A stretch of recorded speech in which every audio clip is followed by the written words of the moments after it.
иқдоми шоиста аз мағозаи молҳои техникии беҳтарин минбаъд ҳамаи молу маҳсулоти техникаи маиширо ки босифатанд метавонед бо нархи дастрас аз мағозаи беҳтарин харидорӣ кунед. маҳсулотро мағоза аз ширкатҳои бонуфузи кишварҳои Русия, Туркия, Дубай, Итолиёву Чину Ӯзбекистон дастрас намудааст ва кафолати 3 сола дорад. шумо метавонед техникаи маишии дилхоҳатонро ба тарзи кредитӣ бо фоизҳои пасттарин низ харидорӣ кунед. дар мағоза QR-кодҳои бонкӣ амал мекунад. Суроға, шаҳри Хуҷанд, кӯчаи Исмоили Сомонӣ 46. Телефон барои маълумот 92 730 77 70.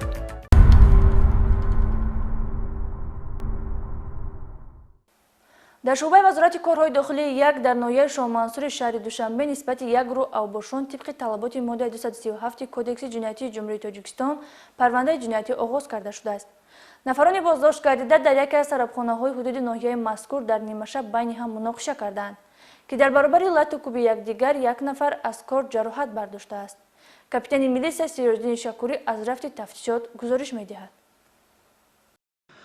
аз меъёр зиёд нӯшидани машруботи спиртӣ оқибат шахсро шармсор ва ба содир намудани ҳама гуна аъмоли ғайриинсонӣ бовиқор месозад.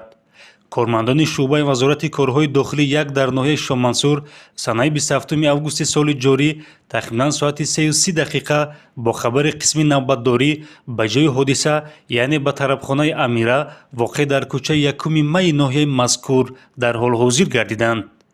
дар натиҷаи санҷиши пешакӣ муайян карда шуд ки мизоҷони тарабхонаи мазкур дар ҳолати сархушӣ муноқиша намуда якеро бо корд захмӣ карданд.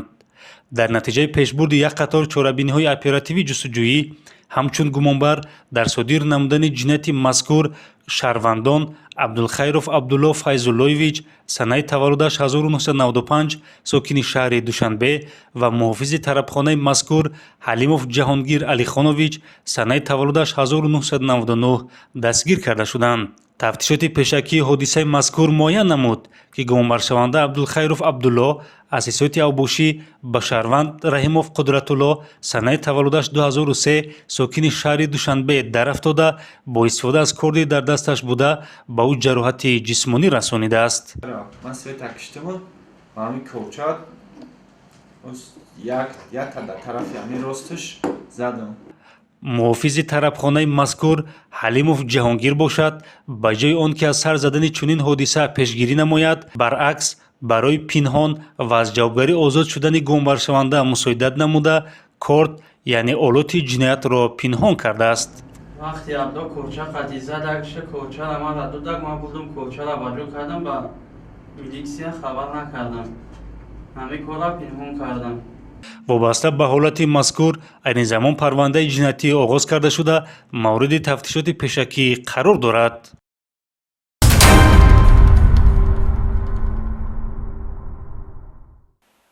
милисияи вилояти Хатлон як нафар ноболиғи 17 сола сокини шаҳри Левакандро бо ҷурми ғоратгарӣ дастгир намуд.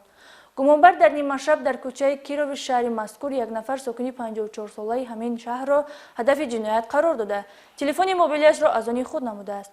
шарҳи ин ҷинояти ғоратгарӣ дар гузориши полковники милисия Офоқи Қодириён. санаи 31 августи соли ҷорӣ ба раёсати вазорати корҳои дохилӣ дар вилояти Хатлон шаҳрванд Сафаров Анваралӣ соли таваллудаш 1969 сокини шаҳри Леваканд бо ариза муроҷиат намуд ки 25 августи соли равон тахминан соатҳои 21:50 ҳангоми дар кӯчаи килифи ҳамин шаҳр қарор доштанаш як шахси ношинос аз дасташ як адад телефони мобилии тамғаи Redmi S11-ро тасарруф намуда аз ҷои ҳодиса ғайб задааст. инчунин дар дохили телефони мобилии мазкур барномаи корти миллии Душанбе Сити буда дар сурати ҳисобаш маблағи 1162 сомонӣ мавҷуд будааст.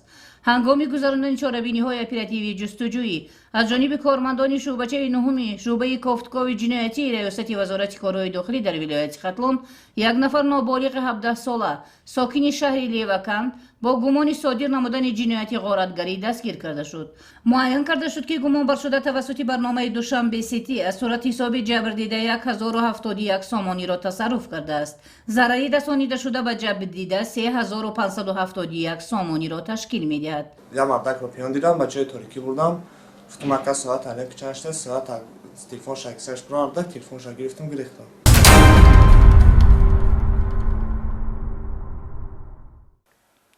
дар аввалин ҳолатҳои сар задани дуздӣ дар ҷамоати деҳоти ёваи ноҳияи Бобоҷон Ғафуров аз воситаи нақлиёт дар шафати роҳ саҳни ҳавлиҳои иstiqomatӣ таваққуфгоҳи масҷид гузошта шуда буданд ва муроҷиати ҷабрдидаҳо ба мақомоти милитсия корбарӣ бо методҳои ошкоро ва ғайриошкорои фаъолияти оперативии ҷустуҷӯӣ имкон дод.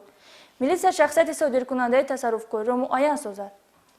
шаҳрванд Меликов Эҳсон Қурбоналиевич соли таваллудаш 2000 истиқоматкунандаи ҷамоати деҳоти Алмосии шаҳри Ҳисор ҳамон меҳмони нохондааст, ки давоми як шабонарӯзи қарор доштанд дар вилояти Суғд аз 27 ба 28 июл дар 5 ҳолат ба амали тасарруфкорӣ даст зада воситаҳои нақлиёти беназоратро ҳадафи дуздӣ қарор медод. бо мақсади дуздӣ ва дарёфти маблағи пулӣ ва ашёҳои арзишманд шикастани оинаи паҳлӯии сабукравҳои тамғаи Opel ва Mercedes услуби амалҳои зарароварест, ки гумон баршуда Эҳсон Меликов анҷом додааст. چند ماشین بود همونجا؟ آبچی چند ماشین بود همونجا؟ 3 تا. همین 3 ماشین بود دیگه ماشین نبود یکم تا؟ نه ماشین بود و همین 3 تاش کسا. هیچ میدونستی که هم در نوش پولای بود؟ نه او مرسدس سچکای متالی ابلوشکای تلفنش بود شکستم گفتم تلفن ابلوشکا داشت ابلوشکا ده پیش کشیده با استراجی زایا در تلفنش و شکستم را درش یا 5 بود. با چی گرفتی هم ماشین؟ تمام. بعد دیگه ماشین چی؟ بعد رو پرویز اپرافکا همه استراجی آسیبده.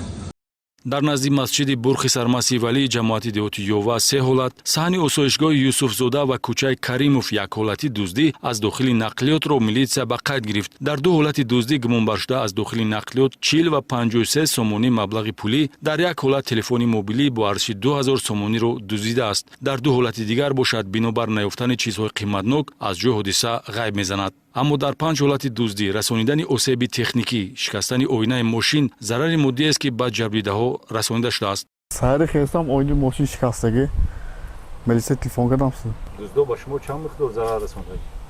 اگه دیدم 450. оғози парвандаи ҷиноятӣ бо моддаи 244 кодекси ҷиноятӣ ва чораи пешгирӣ дар намуди ҳабси пешакӣ нисбати гумонбаршуда татбиқ шудааст. иқдоми шоиста аз мағозаи молҳои техникии беҳтарин минбаъд ҳамаи молу маҳсулоти техникаи маиширо ки босифатанд метавонед бо нархи дастрас аз мағозаи беҳтарин харидорӣ кунед. маҳсулотро мағоза аз ширкатҳои бонуфузи кишварҳои Русия, Туркия, Дубай, Итолиёву Чину Ӯзбекистон дастрас намудааст ва кафолати 3 сола дорад. шумо метавонед техникаи маишии дилхоҳатонро ба тарзи кредитӣ бо фоизҳои пастарӣ низ харидорӣ кунед. дар мағоза QR-кодҳои бонкӣ амал мекунад. Суроға, шаҳри Хуҷанд, кӯчаи Исмоили Сомонӣ 46. Телефон барои маълумот 92 730 77 70.